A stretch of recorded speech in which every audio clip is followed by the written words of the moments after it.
The Singapore International Energy Week is in full swing, where momentum behind alternative energy is continuing to build amid the drive to meet Asia's growing power needs.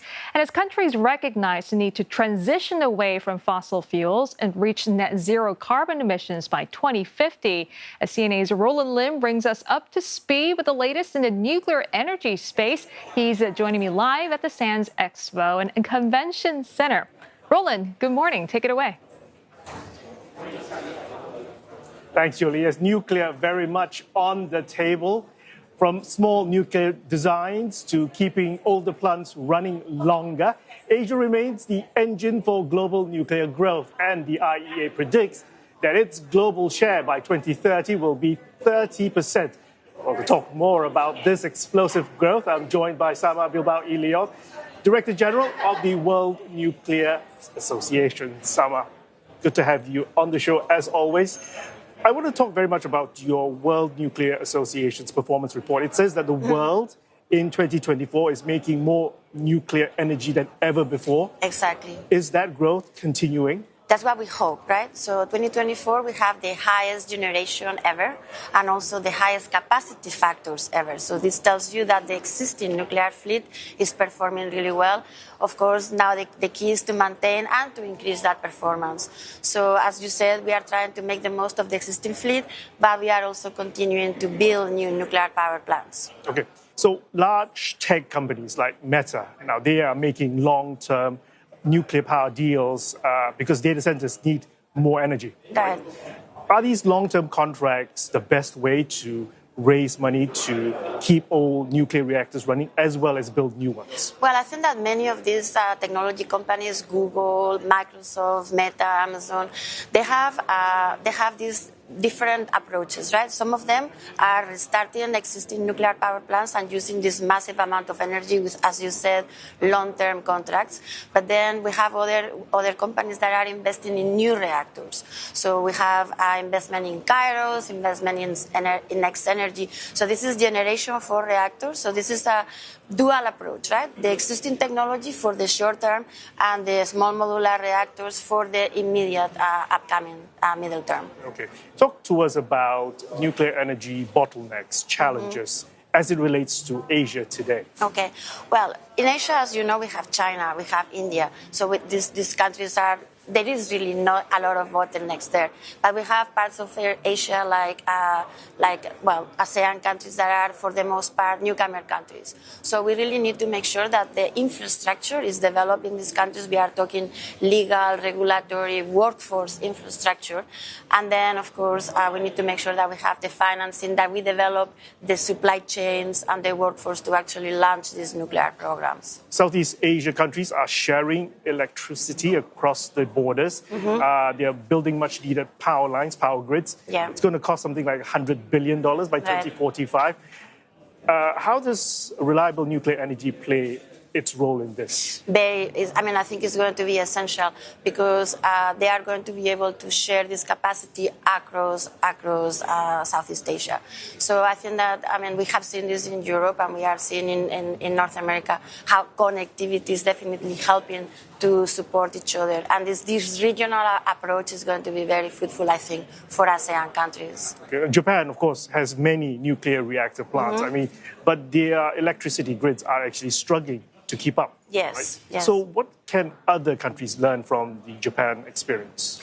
Well, what we are seeing in Japan right now is that they are accelerating as much as they can to restart all the units that exist. And frankly, they are also contemplating whether they are going to need additional units built in Japan to meet this 22% of their electricity demand by 2050. So clearly, Japan is a country with a lot of experience, and I'm certain that they are going to be quite happy to share that experience with other ASEAN countries, as is Korea. South Korea is also a very experienced country in nuclear. And China is busy building new nuclear plants, 20 in the pipeline. So right now they have 20 or so plants under construction. But China is actually, obviously they are very focused on their domestic market. At the same time, they have supported construction of new nuclear power plants in Pakistan.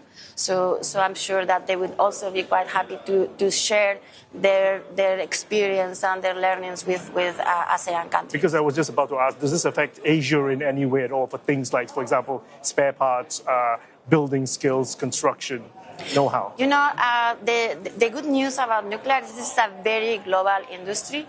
So even though we have different reactor designs, we have different technologies, the reality is we have global supply chains, we have global know-how, global expertise. And you see this everywhere. You have multinational teams that are working together, for example, in the United Arab Emirates, in Bangladesh, in Turkey, in the UK, in Czech, in France. So I think that gives you yet more assurance that, this energy independence that we all are trying to achieve is easier with nuclear. Singapore, of course, also exploring nuclear, and it's interested in small modular reactors. Right. Tell us about, for a city-state like Singapore, by the sea, the safety requirements that would need to be in place for nuclear to enter the energy mix for Singapore? Well, as you know, we have global standards, we have international conventions for the design, the construction, the operation, the maintenance of nuclear power plants, and obviously Singapore will have to abide by all those. And there are very many small modular reactor designs, including the floating reactors. I think that you've heard about those that essentially can be plugged into a city like Singapore and provide energy. So there is many options for a city-state like Singapore that are available to the government of Singapore if and when that decision is made. And modular reactors these days are much safer than, say, nuclear reactors of, say, 50 years ago? Well, the nuclear industry, as you know, we continue to learn from more than 60 years of operation. So clearly the way we operate reactors today, the way we maintain reactors today make them always safer and better. And yes, the advanced reactor designs, they are going to be more effective. They are going to be built modularly in factories. And these are going to probably make them more affordable and faster to deploy in places like Singapore. Okay, final question. What's the biggest hurdle right now in terms of nuclear projects being financeable? We are seeing that the finance community is quite keen to finance nuclear projects. So what they need to have is a little bit of clarity on the long-term viability of the projects. So in that sense, these public-private partnerships, when the government, more than anything, gives the long-term vision, are becoming very, very successful. We just saw this in the UK with the financing of Sizewell C, where we have a bunch of private investors working together with the UK government. Okay, Sama, it was very good to talk to you. Thank you for those updates.